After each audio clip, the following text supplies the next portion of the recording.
And I think we'll get started since it's 4 o'clock. So we're really excited to welcome our Oregon Department of Education math team here to present. Thank you so much for being here. So I'm going to go ahead and introduce Andy Byerley, who is our math assessment specialist. Thanks, Leah. It's good to see some familiar faces, and though I'm sure we all wish we were in 3 dimensions, we're going to have to make do with 2-inch by 3-inch rectangles on our screens. As Leah said, I'm Andy Byerley. I am the math assessment specialist with the Oregon Department of Education, and I'm joined by a couple of my colleagues whom I will give an opportunity to introduce themselves as well before we dive in. And I know we'll have folks continue to join here for just a few minutes, but our hope is to keep you engaged and moving today virtually in some learning. So, Tom? And then has to get proficient again with unmuting here. My name is Tom Thompson. I'm a STEM education specialist at the department. Recognized a few names from back when I was actually involved with OSTA because I was a former science teacher, did that for about 22 years, and then moved over to the Department of Education. Oh, Mark? And Mark Freed, math education specialist at the Oregon Department of Education. So our kind of content standards and instructional materials. I was a high school and middle school math teacher and got to do middle school science because I was a math teacher, so sure. So I was reading the middle school book 1 chapter ahead. That was a good experience though. Again, thanks for joining everyone. You know, it's been such we don't have to say, right, that it's been such a different school year. Things are so different in so many areas right now.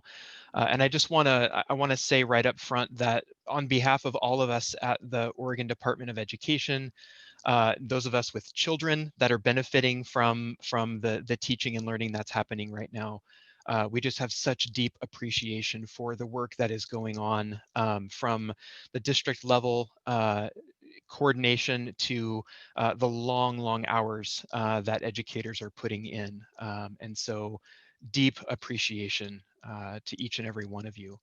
I'm going to ask if you're willing to just turn your camera on for even just a moment so that we can all, it seems like we don't get that opportunity very much to really be community. And so make sure you browse through the multiple screens. But if we can just give kind of a collective hello to everyone.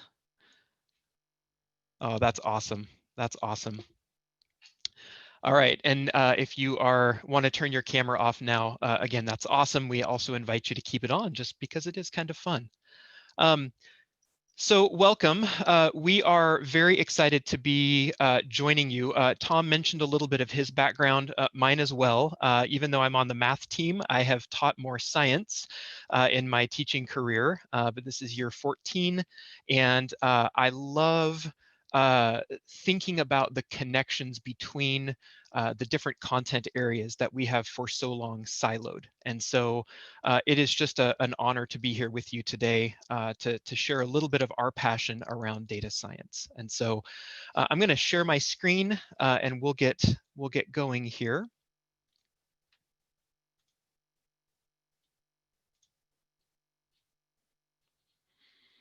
All right, and if I could get a thumbs up, if someone can see my screen, beautiful. Thank you so much. So as we mentioned, we are the math team and data, which is all around us and often used for good, though not always, presents a really unique opportunity for us to bridge the content areas of math and science. And so we wanted to begin today just with a brief land acknowledgement before we dive in. Since 2017, Oregon has observed Indigenous Peoples Day in lieu of Columbus Day on the second Monday in October, which was last week. It would be nice if it was this week. But this vision for Oregon is really to transform a celebration of colonialism, conquest, enslavement, and genocide into a commitment to emphasize and realize a new future through partnerships and celebration of the enduring traditions, languages, governments, and histories of Indigenous people. So for those who may not be familiar, a land acknowledgement is an expression of gratitude and appreciation to those whose territory we all reside on. It is a way of honoring the Indigenous people who have been and are currently living and working on this land since time immemorial. We would like to acknowledge the many tribes and bands who call Oregon their ancestral territory. We would like to honor the ongoing relationship between the land, plants, animals, and people indigenous to this place we now call Oregon. We recognize the continued sovereignty of the 9 federally recognized tribes who have ties to this place and thank them for continuing to teach each of us how we might be here together. Thank you. All right, we are going to invite you to grab a mobile device or open another browser tab. And we have a Menti that we would like to engage you with. So the code is at the top, but if you go to menti.com, MENTI.com, and go to use the code 681466, and you don't need to put the spaces in. In fact, you should not put the spaces in. 681466. Just a quick introduction. Enter your name and district and one person, alive or not, that you'd want to meet if you could. And we're going to be playing along, right along with you.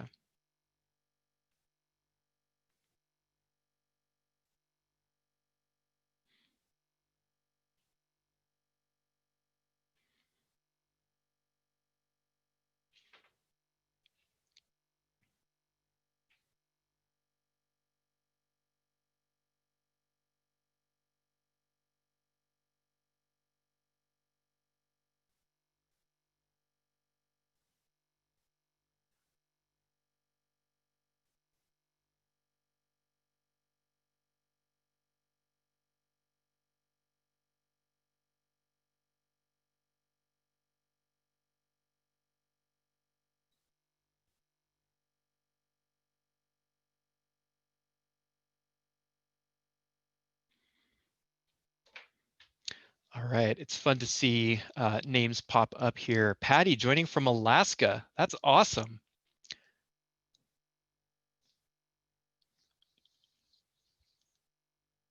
All right, looks like we've got some Gresham Barlow, we've got some Portland. Falls City, Sean, welcome. That's great. I know where Falls City is. All right, we've got some Eugene, couple of 4Js. Lori, too many to name one. That's true, that's true.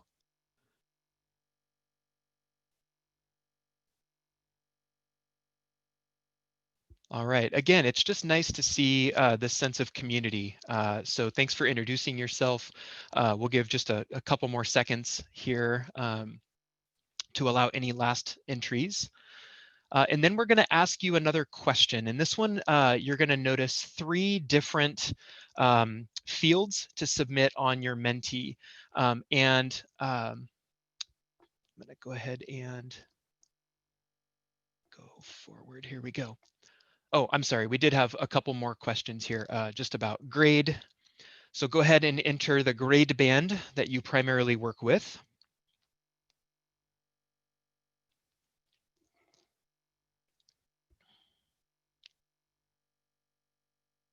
I always like to put my answer in quick because it's really fun to watch the shifting graph.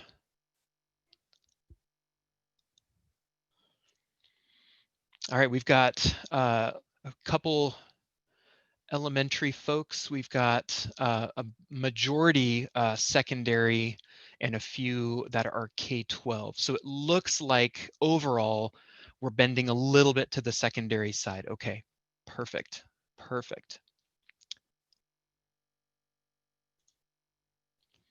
All right, and then another question here. How are you today? If no one has asked you that question and it's a little after 4 o'clock, then let us be the first. How are you doing today?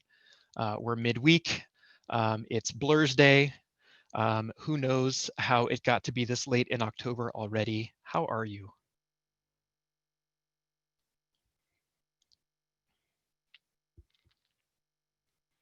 And while you're watching the others put their number in, I would invite you to use the chat here in Zoom. What do you notice about this particular display of data?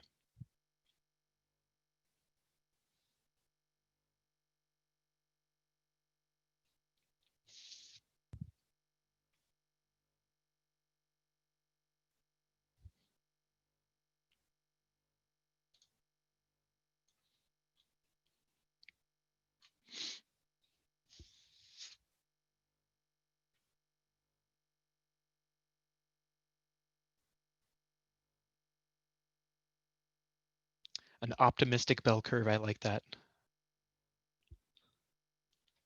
Skewed left, okay, all right. Just an interesting question. So yes, we are a little bit on the better side of halfway. So that's good, right? That's good overall. One person is living the dream today. A couple folks are, no one's in the fetal position, which is really good. That might explain why some cameras were off, but I think we're good to go. All right, this is the one that I foreshadowed earlier. We would love for you to enter in 3 words that come to mind when you think about data science, and really try to keep it to a word. What's going to happen here, this will show up as a word cloud, and we want to make sure that we get the full effect of that. So what 3 words come to mind when you think of data science? And we recognize that some of you might be hearing this term for the first time or may not know beyond just those 2 words, and that's totally fine.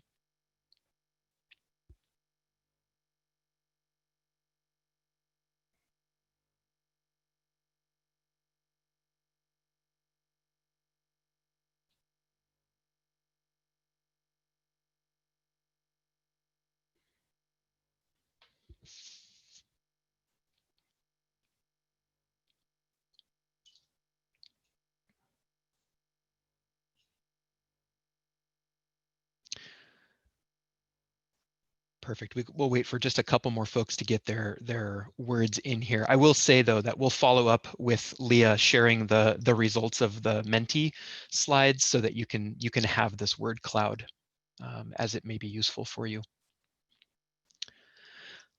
All right, interesting to see the larger words here. So patterns kind of jumping out, graphs, analysis, statistics, evidence.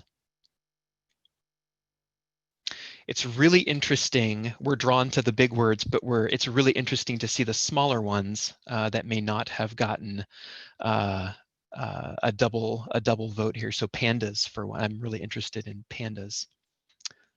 All right.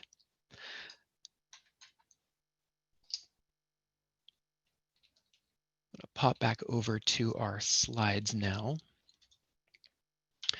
So thanks for jumping in with us. We're going to come back to those in just a moment, but I want to be very clear about our objective and what success will look like today. So by the end of our time together today, our hope is that you will better understand the emerging field of data science and be able to enrich the connections among the different STEM disciplines.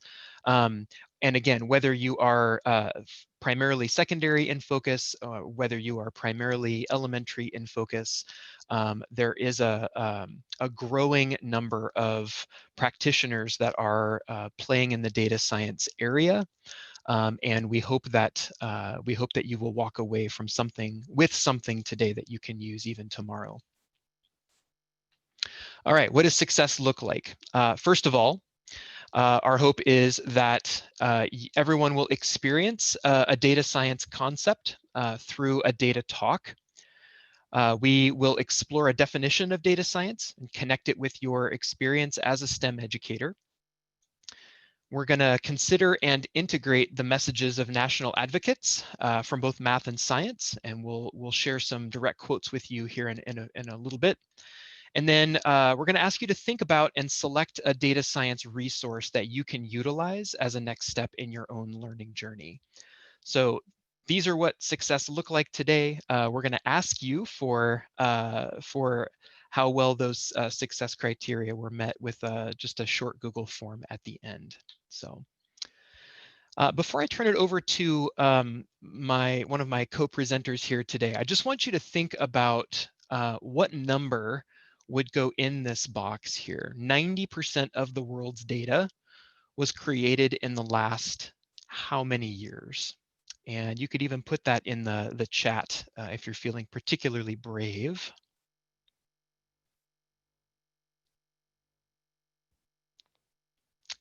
We're seeing kind of a range anywhere from 1 year to, I think I saw a 50 or a 30, 25 years. Some of you were perhaps on with Jo Boler last week when she gave us this question. And the answer is 2. And the asterisk here represents the fact that this was a headline back at the very end of 2016. So the stat is a little bit dated. But I would invite you to consider whether the statement would change regardless of the fact that it is 3, almost 4 years old. Would it still be the same? So with that kind of headspace, I'm going to turn it over to Mark to walk us through a data talk.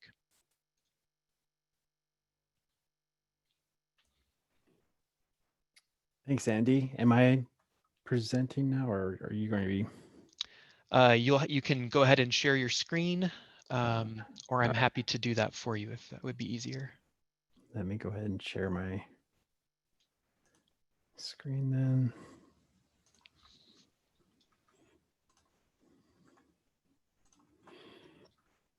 All right. I think it's our data talk. All right, we're going to do, we want you to experience what it kind of looks like to do a data talk, and it gives us a chance to also break into some small groups during this session to keep us engaged. And so a data talk is based on the idea of number talks in mathematics. If you're familiar with number talks in elementary school, they usually present a image or some kind of problem, and that students are engaged in a conversation about mathematics and noticing and wondering kind of numerical or arithmetic relationships. So one of the things that Jo Boler shared with us from Stanford this last week, and she is a researcher. Stanford's been doing a lot of work in this area of data science. We will be sure to share more about her, but one of the things that she's been working on is the idea of taking that number talk idea and moving it to data, where data is the object we are looking at. So we are looking at pictures. So one of the things, my favorite kind of teacher moves thinking about data, is a graph with no labels. So you take the labels off of a graph, kind of the context is like you're curious about what it is. A lot of times we get put an image or put a bar graph up and immediately we're drawn to the 800-pound gorilla. That's the context of the graph, but we're trying, it's like, what else does the graph tell us? So taking the labels off, just the labels off the axes, there's still a lot we can learn from a graph through inference and kind of our what we know about cultural norms and colors and things like that. So here's an image. I'm going to ask you in the chat to put a statement. What do you notice? This could be a fact, a statement, and I think you can put more than one in. So I'm going to open up my chat to make sure I can see things coming in. So this is just an opportunity to just not even worry about the context. So what do you notice? I see temperature zone, so various colors.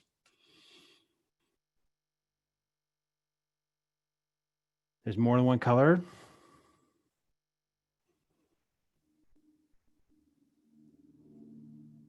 Yeah, so Sean noticed that they're the top and bottom of the hand. So is it the same hand? It's like it would be the thumbs point the same way, or the top and the bottom same hand. So how do you know that? So there's opportunities to see that. Different colors. Yeah, duck or rabbit. Okay, lighter colors on the palm side. So these are encouraging our students to when we're given a data display, just to like, there's a lot of things we can learn, and not even have to know about what the context is. So this is a notice, like statements, facts. And so the next we progress in the data talk is we move to kind of a wondering. And this is a question. So it's kind of Jeopardy. So you ask a question, I wonder, or I am curious about. So go ahead in the chat, type a statement. What's a question you have after seeing this? So we got the facts, got notices, so what are some questions?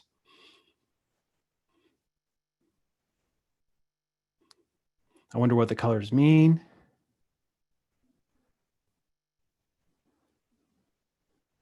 I wonder why the back of the hand has more color. Why are there different colors? Were they painting? Were they painting? That's good. Shower temperature, difference hand.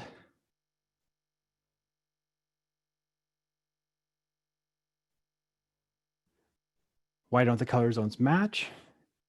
So I think one of the things I want to just point out that the collective knowledge, we all see the same image, but we're pulling different things from it. It's almost like it's like helping our students just get in the habit of notice and wondering.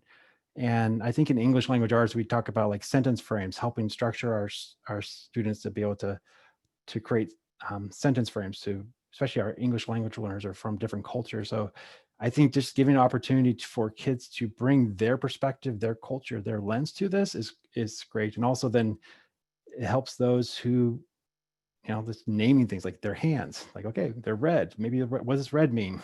Some culturally, maybe red has a significance or something like that. We can work through those. And so I'm going to move to the next one. This is something we can do in groups, small groups, but anyone want to make a guess? What's going on? What's the context? What things going on? I've seen some.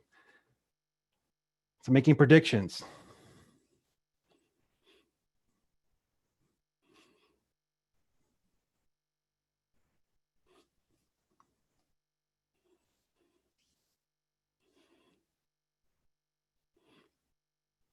It's a frostbite victim. These are good. So I think creating space for people to a lot of times I think we come to the mathematics and mathematics instruction with the answer. And we're working with our math teachers to kind of pull back and it's like, how do we create space for this curiosity, this wonder, this ability to have a voice in the classroom and be able to make predictions and not necessarily have to be bound by like there's one right answer, but there is an answer. And this is where you get to the reveal. Again, oops. It's hand washing is the context. And so the red areas were the most missed areas from hand washing, and down to orange, yellow, and white, I'm assuming would be more washed. So the scene, thinking about the contextual, what's happening in our, so good job. I think a couple people did the hand washing. So we are missing fingertips, apparently. This is what the data display is showing. So what I want to do is give you a chance to take this into a small group discussion. And so what we've done is I will, in a moment, I don't know if Andy can put in the link at if we're going to do the breakouts.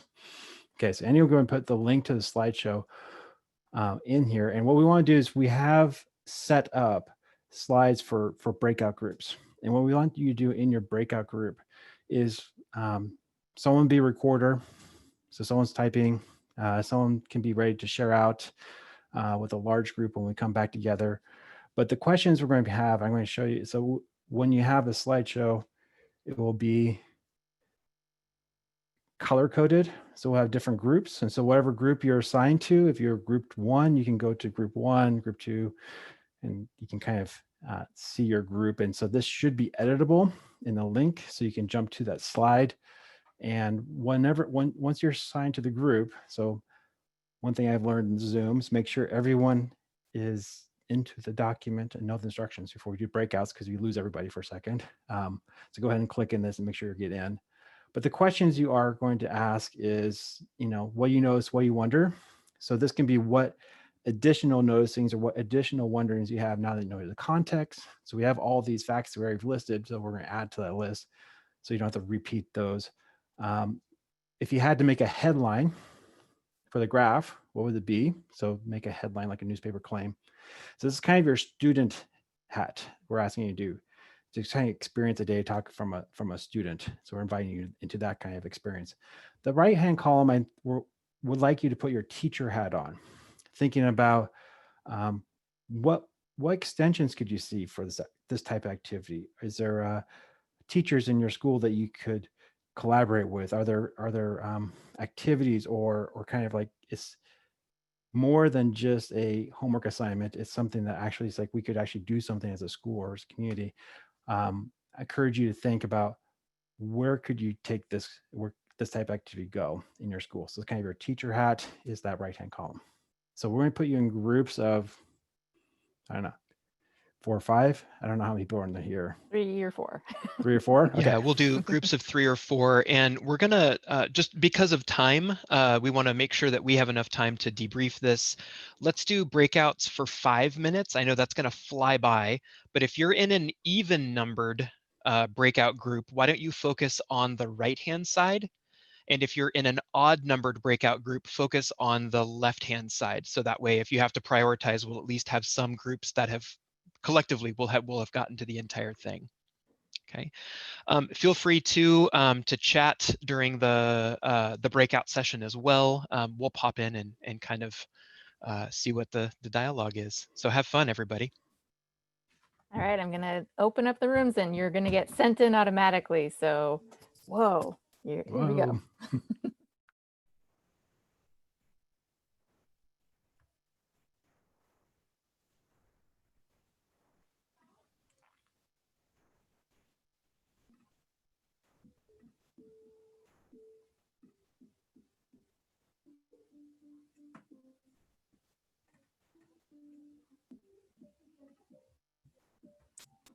Victoria, let me know if you need any help getting to your breakout room.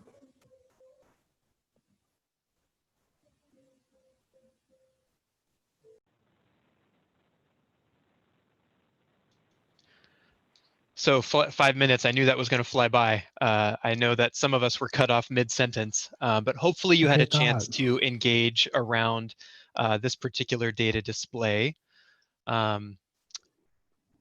And I just have to share something I thought was really funny. In our group, the person who is typing in the breakout slide shows up as Anonymous Fox. And I kept thinking, what does the fox say? So sorry, I had to. Mark, take it away, please. Well, I would, I think I want to share this, like the instructional structure of a data talk. And if I had two questions I would post in my math classroom now that I wish I could go back and when I taught math, it's like, what do you notice? What do you wonder? I think we really want, I would want to instill that my students is that curiosity. And so I think a good data display leads you to different thinking, like where, I think we heard, where's this number? How do they measure this?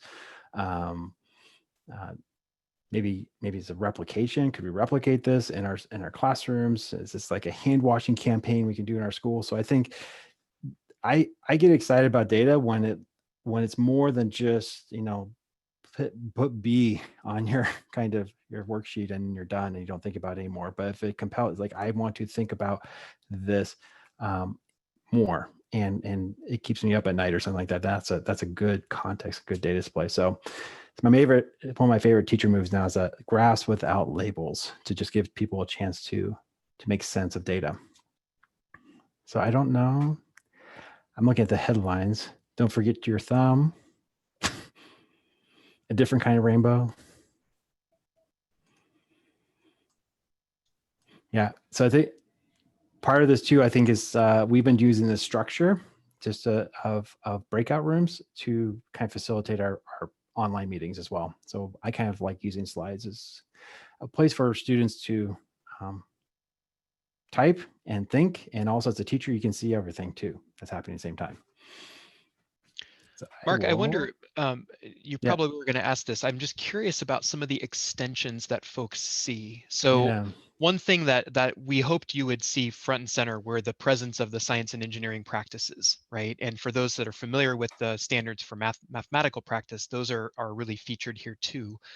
But what extensions do you see potentially coming out of this activity or this type of activity?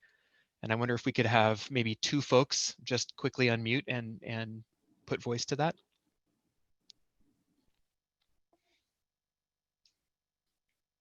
I threw out maybe for elementary level, and this is Mary, maybe partnering with a music teacher if you still have one, like coming up with a hand washing song, or with graphic design teacher and developing a like a ad or a poster for washing hands. Sweet, that's awesome. I really appreciate the elementary context as well. I'm going to share something from our group, because what we noticed was that the base color of the hand was white, the part that had been well washed. And so we thought an extension could be a conversation about racism and going with everything else that has happened, and just how even a simple graphic like that could be a trigger. Yeah, absolutely. When white equals clean, Right. right? Yes. When white equals good. Yeah, absolutely. Absolutely. Absolutely. Thank you, Susan.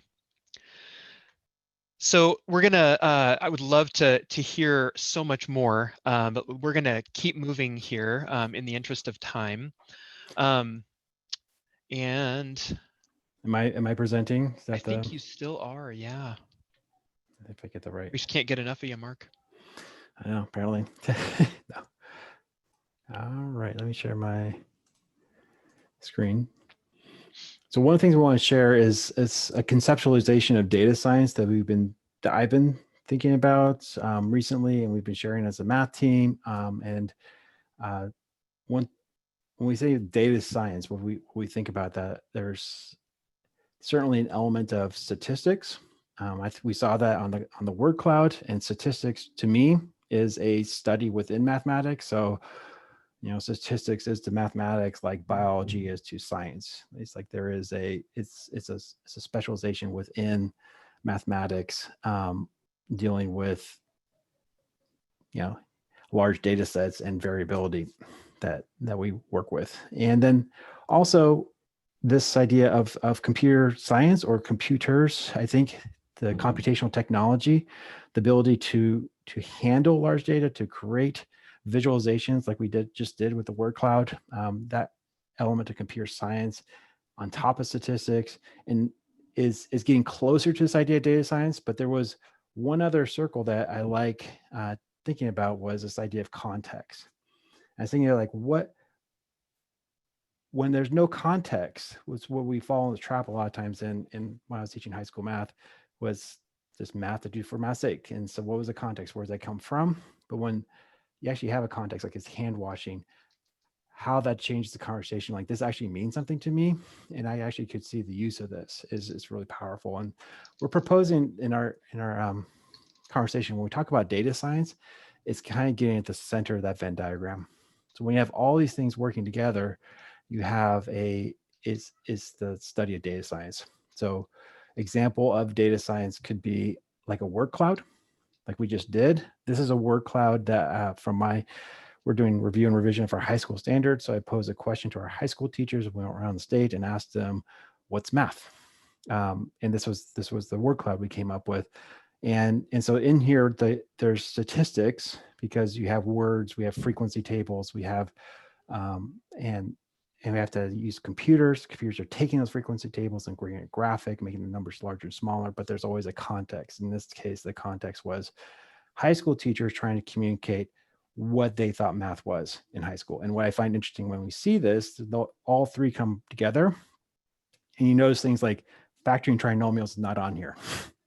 So, or it's like it's functions, but there's a lot of like math teachers really care about application and technology, and so I think there's a lot of things that we want to, we want real life problems, we want to apply, and so I think that's getting at these STEM practices that we are trying to be able to have experiences for our students. So put them all together, it actually starts creating movement and wanting me to be more curious and create something new. If it's just one of the circles, it seems like it's a dead end sometimes, and we aren't very curious about it if we're past that. And so this is, I think, Tom, are you doing this one? Yes, I am. Do you want to continue to control that, or do you want me to share mine? It might be easier with the time we have. I'll just. You just let me know. Okay. Yeah. Okay. So many of you may have seen this, and I think I was looking back, and I think this was like 2014 when this Venn diagram came up and showed up in a variety of places.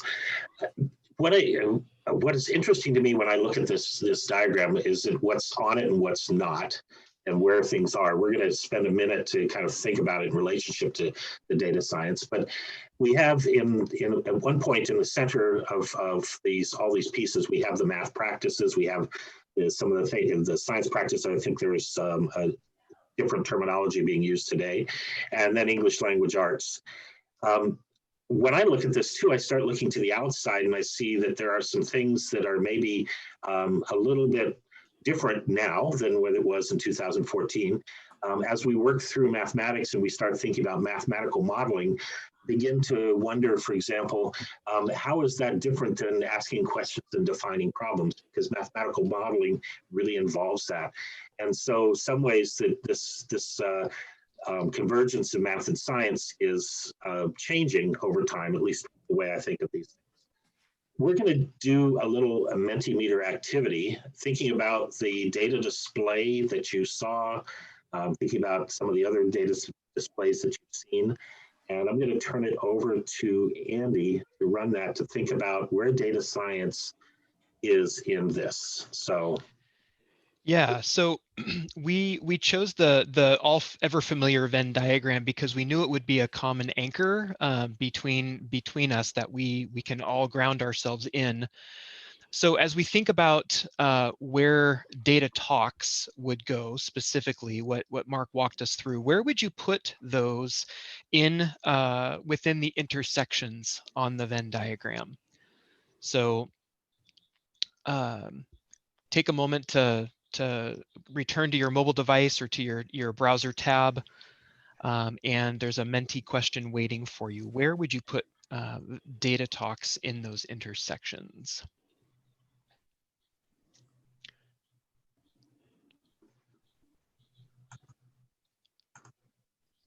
A couple people going straight for the middle, okay.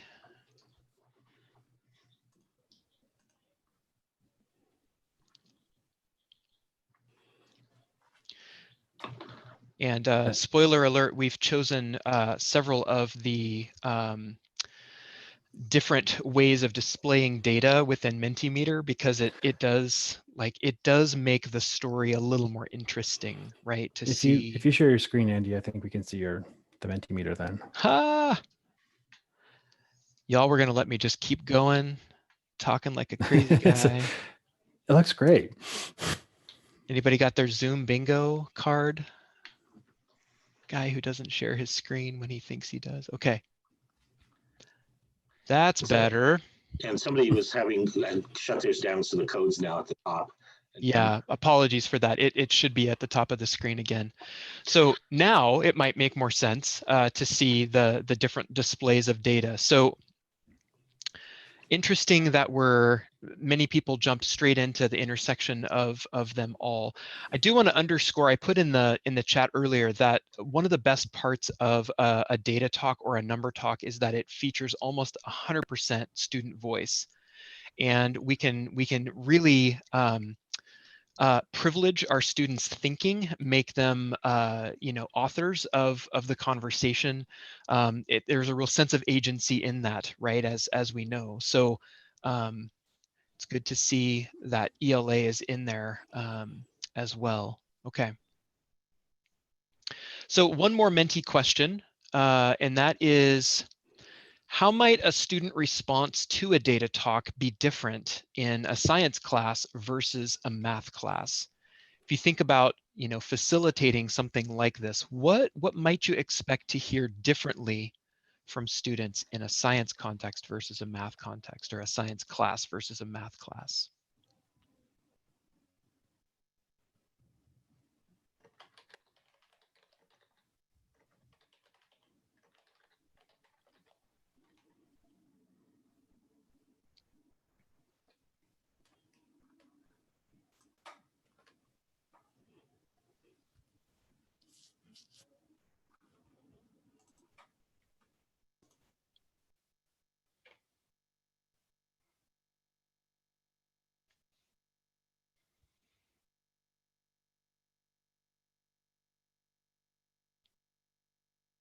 Interesting. Some of us have put our responses in here more as a wondering. So different vocabulary, perhaps more context, connection in science. I really believe strongly that the math education community has a lot to learn from science in phenomena-driven instruction and context.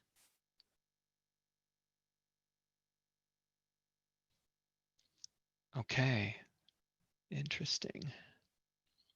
More numbers mentioned in math than visual, perhaps?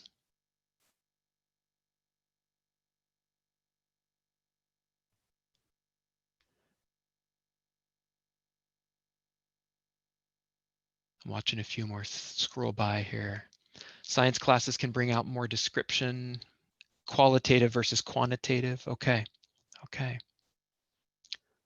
Awesome.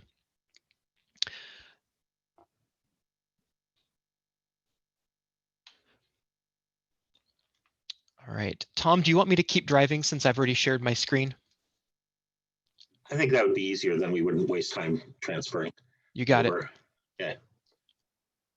So there's a lot of interesting comments, and I guess one that doesn't surprise me is this kind of thought about what mathematics looks like and what science looks like, and math is going to be more about the numbers and more about less about the context, and science will be more context driven. There's an interesting national conversation that's still developing around data science and what its place is and what it means and why we should be dealing with that.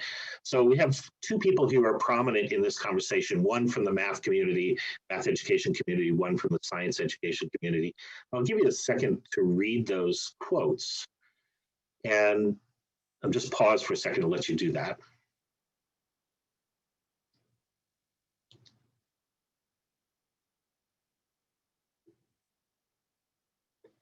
What strikes me when I read both of those, Joe Bowler is a math education specialist at Stanford, well known for work in mindset mathematics, mathematical mindset, and Dr. Oki Lee is at New York University and has been working in the whole idea of computational thinking, and recently wrote a really interesting article that the three of us read around using data science and computer science and computer simulations within math and science education.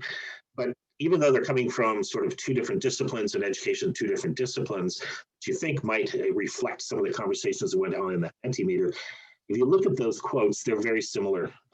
Different words, but they're saying really the same thing. What data science, what it can do for both areas of mathematics and science education. And as we think about that, we begin to understand that there's a real convergence here, a way data science can be a way to have math and science converge. Okay, do you want to move on to the next? We also had recently, we were talking to some people, Rob Gould, Chad Dorsey, and Matt Spangler are all folks that met, they're involved in data science, usually from the mathematics side. I think they're all from the mathematics side, but we're met at the University of Chicago and started this conversation that now has become sort of loosely called the messy data group, which is really thinking about what it looks like, what data science does, and what it looks like to as we incorporate it more into our teaching. And they talk about in terms of paradigm shifts. And as we go through these, I think you'll begin to see some of these are very familiar shifts in the way we think about math education, but also most of you think about it in terms of what has happened in the shifts in science education. So move from viewing data, just looking at charts and graphs and things like that, to actually exploring the data. And that I'm going to kind of run through this fairly quickly, but this allows students to get a lot deeper. And as we talk about this towards the end, I'm going to share some resources, some technology that has allowed students to really dig deeply into data without having that problem of working with large sets of numbers and taking up huge amounts of time. So that'll be something there. We move from using data to actually discovering with data. So we're, if we kind of bring the next slide up, Andy, on that, and I have to, my screen gets covered in various places here, but ultimately is that this allows students to be able to really make discoveries using data. Moving from the answer to discovering your answer is a kind of a critical paradigm shift here, where there's not just one answer. And I think some people have mentioned that idea. Mathematics is often just an answer, a single answer. But this is data science lends itself to discovering your answer based on the data. And again, some of that is with these new technologies make it really easy to do.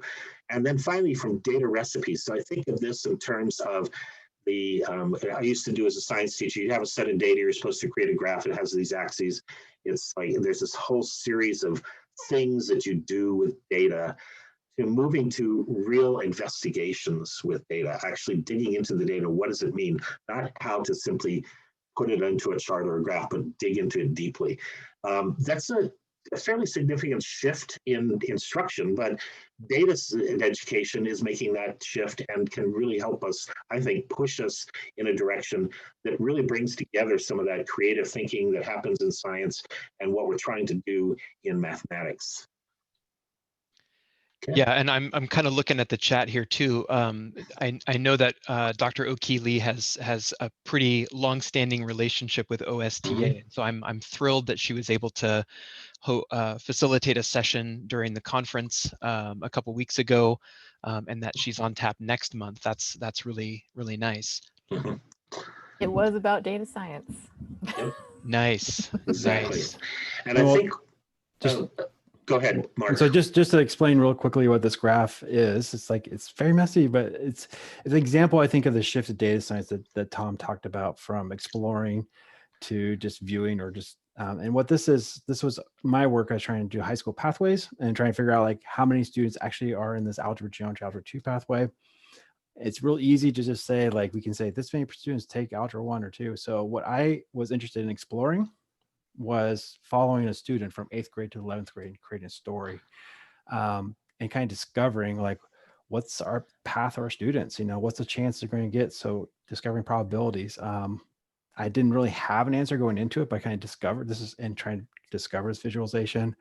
And it really was not just a recipe, it was an investigation into, it's like, how can we model and show our students. And so this is about 35,000 students we followed for 4 years. And this is just the courses they come up, and this is helping inform our work and leads to more questions. So how can you get from a data set to a story? And I think that story is powerful, even more than just like medium mode. So I just share this example, and this is the type of work we're talking about in math class, where we're actually talking about pathways of creating space for data science in the first 2 years for our students, and even having a pathway that's focused on data science in a junior, senior year as an alternate to an algebra-based calculus pathway. So that's the work that we are trying to set up in our math community. And I see a lot of connections to science, opportunities to partner with science. The practices, the STEM practices that's in that center of the Venn diagram, certainly connect our work. I think their core ideas, those contexts, we want to bring those into the math class. So I think I'm really excited about the next few years, the potential collaboration between math and science teachers. So I don't know if there's. I'm going to go one step further and say that I think math educators have a lot to learn from the science community. Yes.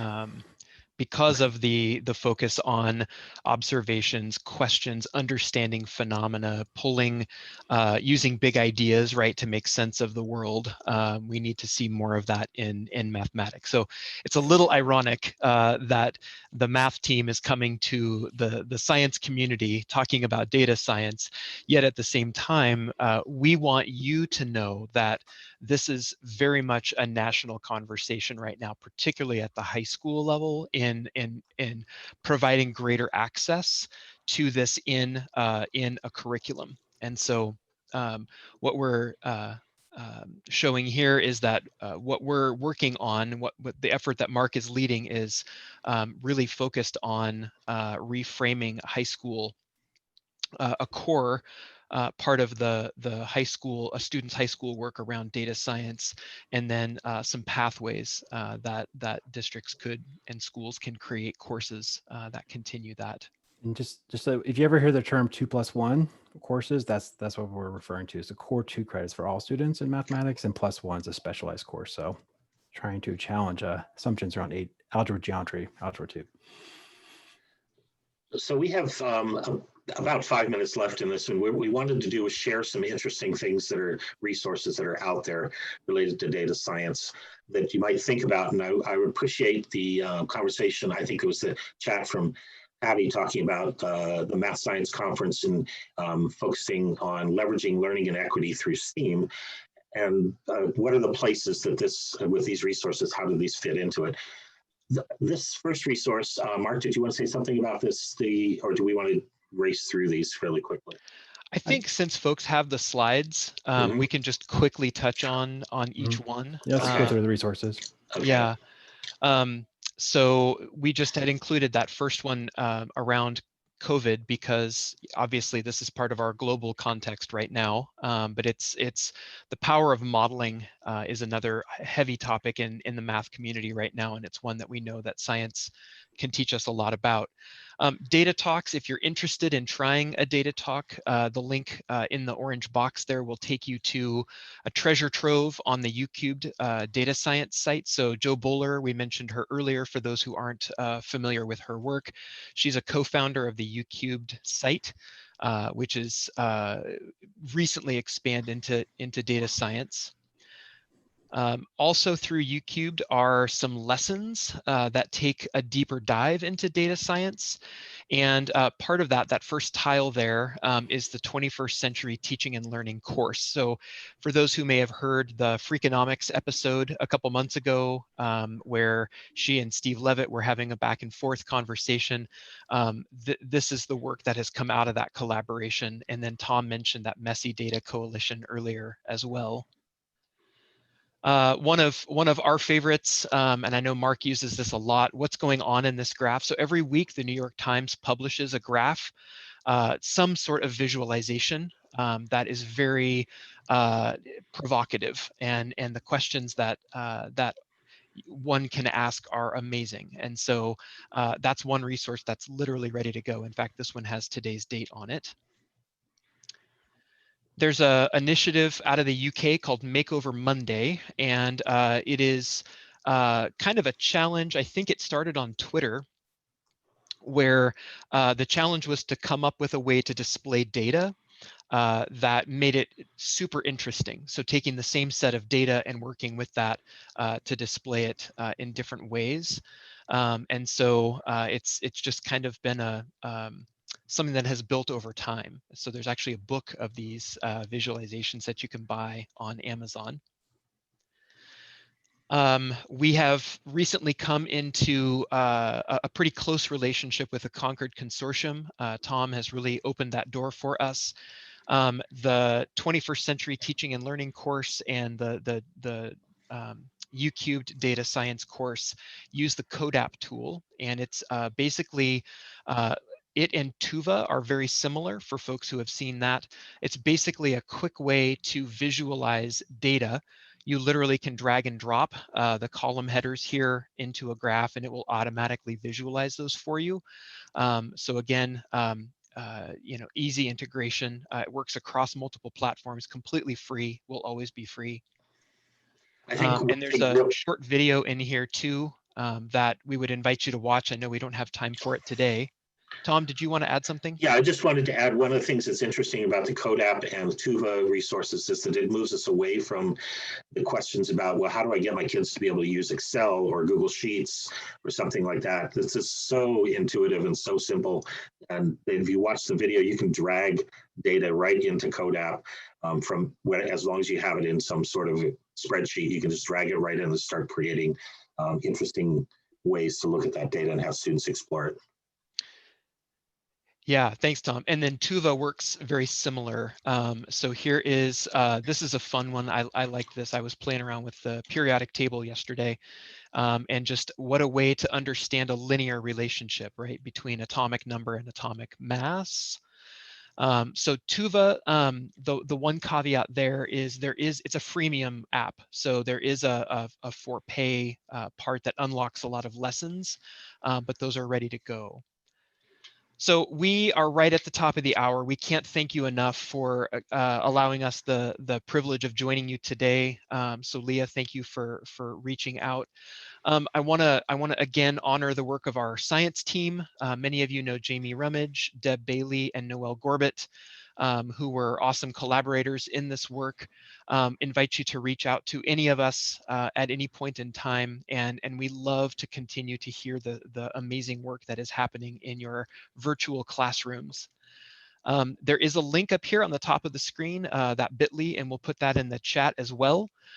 This is your PDU form for the session. So take a few moments and cement some learning there, and give us some feedback, and Leah will make sure that you're followed up with some PDUs. So we'll hang out for a few minutes if folks have questions or topics you want to talk in more detail about. But again, just thank you. So honored to be with you.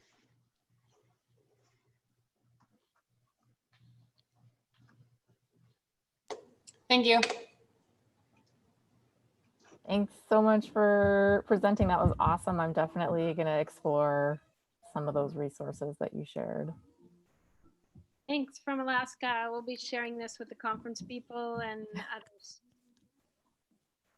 Awesome. Thanks so much for being here, Patty.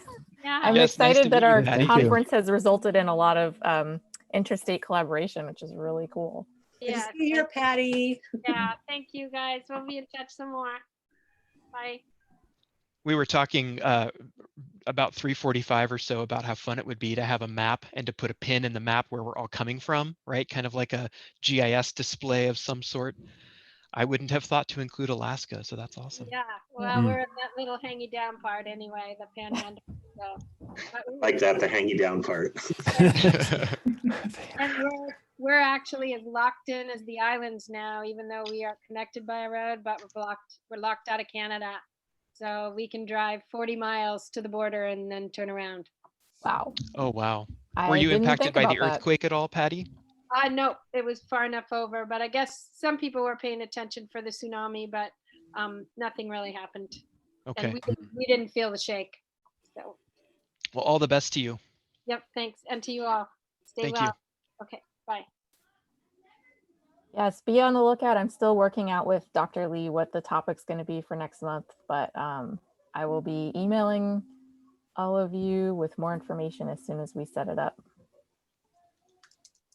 I feel like it's going to dovetail nicely with this data science conversation though, because I'm kind of hoping she'll bring her COVID presentation. That one was amazing. Yeah.